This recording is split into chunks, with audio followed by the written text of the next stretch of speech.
two. The most important thing the state does, the most important responsibility of state government is education. The best budgets ever written for education, going back 30 years, the best budgets were written by Republicans. By people like Dan McDonald, who was the Ways and Means Chairman in the 90s, and the Senate Majority Leader was Jeanette Hayner. Back in the days of Jennifer Dunn. Remember, Jennifer was the only Republican congresswoman we had? In 1992 and 1994, she was leading a group of 7 Republican congressmen from our state.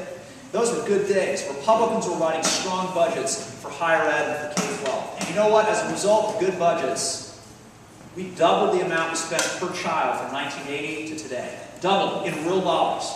And I can use words like real dollars around Republicans because you understand math and economics. Real dollars, constant, inflation-adjusted dollars, we've doubled. Have we gotten a doubling of the results? No, we haven't. The unemployment, or I should say the dropout rate for our high school students is about a third, 30 to 33%. We're one-third of the states with the worst dropout rate in America. It's not acceptable. And if you're an African American student, it's more like 50%. Native Americans, 60%. Hispanic, 45%. Completely, utterly unacceptable. We've got a majority of 4th graders who can't read at a proficient level. That's really damaging, because you know what the saying is, from K through 3, you learn to read. From 4th grade on, you read to learn. If you can't read, you don't learn. And these kids fall farther and farther behind, and by the time they get to middle school and high school, they're really struggling. Not getting the results that we need. Remember President Obama's Race to the Top competition? It turned out to be pretty effective at motivating the states to start enacting meaningful reform. But not here, not in Washington State. Some of what Jan and her colleagues were able to push through hasn't yet been funded, hasn't been enacted fully. The new teacher evaluation program lays out a 4-tier evaluation system, but it's not actually connected to compensation or retention. It's just there. 36 states competed in the second round of Race to the Top. We didn't even try to compete in the first round. 36 states competed in the second round. We came in 32nd out of those 36 states. 32nd. Shameful. We're not doing much of a better job to get them out of high school to college either.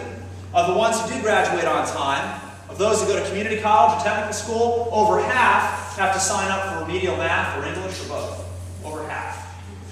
And of those who go to the 4-year universities, Washington State, UW, Western, Central, and so on, over a third, about 37%, are signing up for remedial math and English. It's incredible.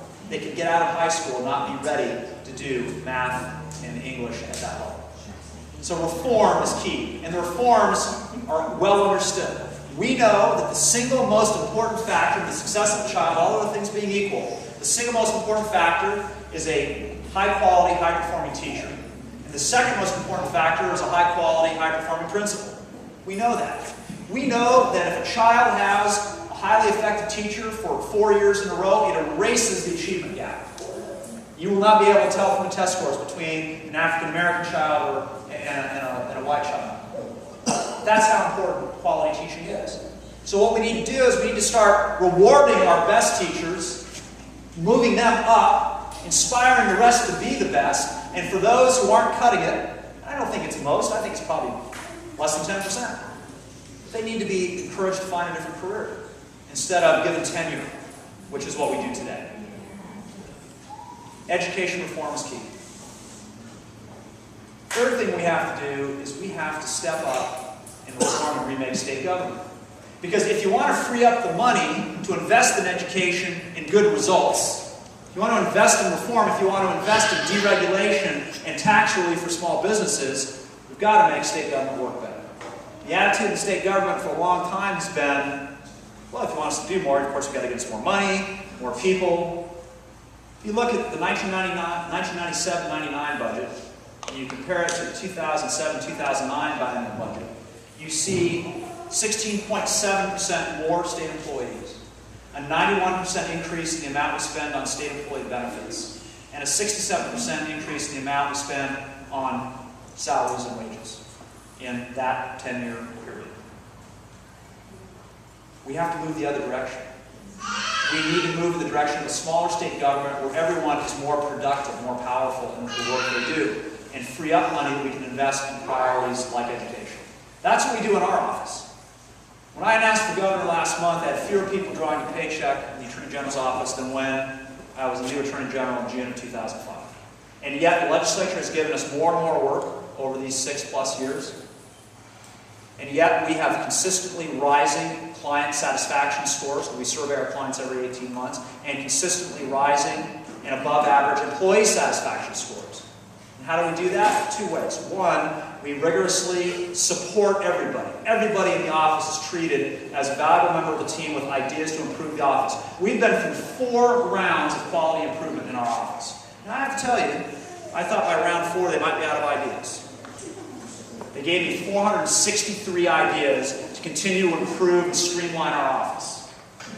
During the 3rd round, I'll never forget this, 3rd round of continuous improvement a couple years ago, a legal assistant in our office named Becky got up. And she said in front of 200 of her colleagues and her boss, she said, "I know how we can save money on manila folders." And you know what? She really did know how we could save money on manila folders. She handled a lot of them. We spent a lot of money on office supplies.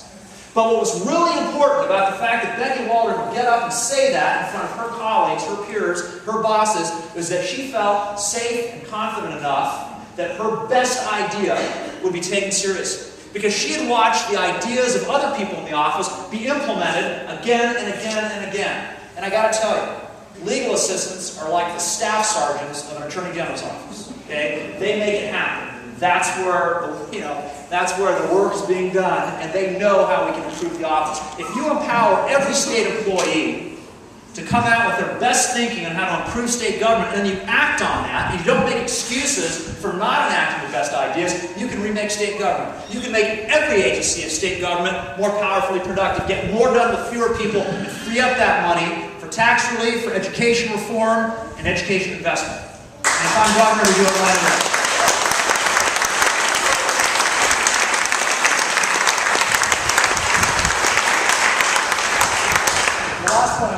About government reform is competitive contracting. Again, competition is key.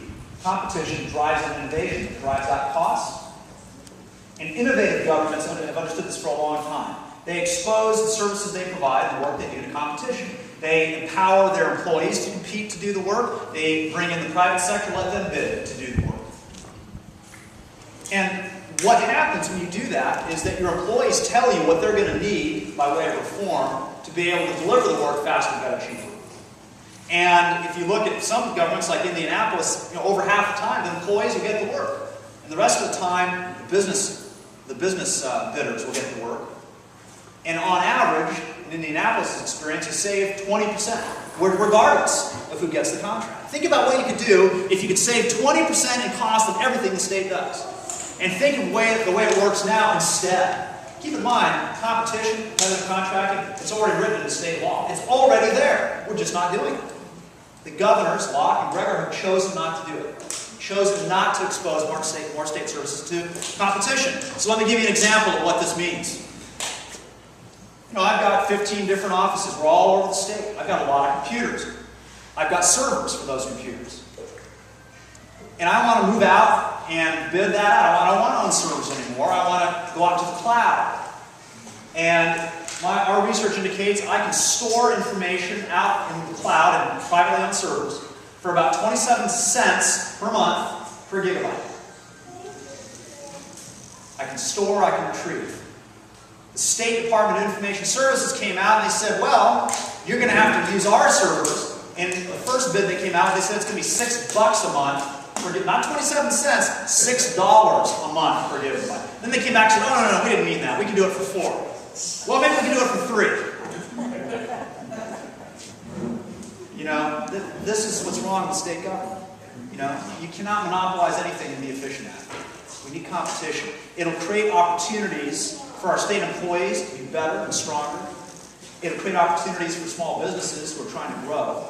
I can tell you, as business owners I talked to this morning in Seattle, they're very interested in this. They want these opportunities. So, folks, it's all linked together. Reforming state government, reforming education and prioritizing it, creating jobs by lowering the cost of doing business in the state. They're all closely connected. When I talk about taking the state in a new direction, that's what I'm talking about. Jobs, education, reforming state government. It is a new direction for Washington State. Let's go there together. Thank you very much.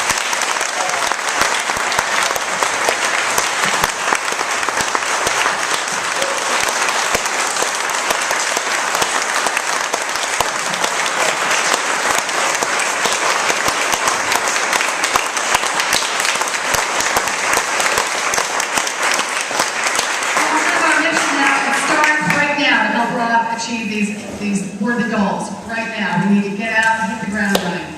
Show that envelope. Show that envelope. That's how you help. Yes. Yep. Rob's going to leave us with his envelopes. Absolutely. For anybody that would like to help him get started. Okay. And Rob, we have a small token of our appreciation for coming out and sandwiching us between Mercer Island and Port Townsend. First of all, can I say thank you for this? It's very sweet of you. Not as sweet as these pies I'm walking away from. And secondly, if you'd like to get involved, we have a fantastic Pierce County committee. It's co-chaired by Lakewood Mayor Doug Richardson and by Catherine Rudolph, who's here with us right there. Right there, Catherine's here.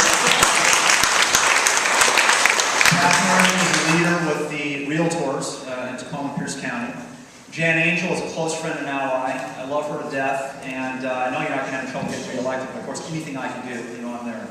But if you'd like to get involved, talk to Catherine or go to our website and join our Pierce County committee. It is a strong, strong committee, and of course, we're really interested in having a subcommittee for Gig Harbor, because this is such a great area.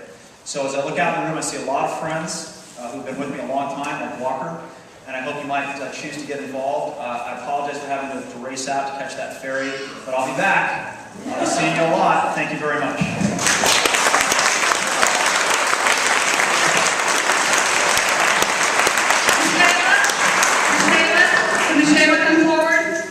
Right there.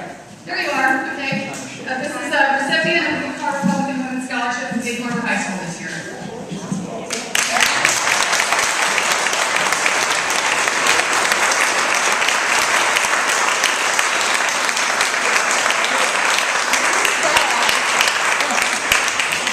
Got it. Michelle, you want to give us a few words? She's one of our 4 scholarship awardees. Rob, is somebody want to take pictures with you? Can I just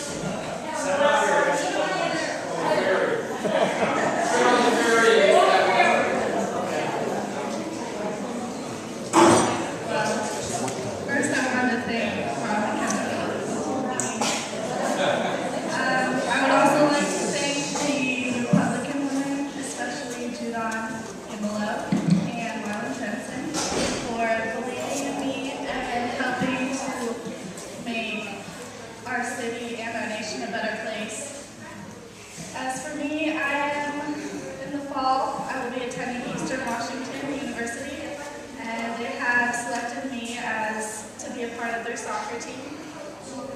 And I also want to study and hopefully obtain a major in forensic science. So thank you very much.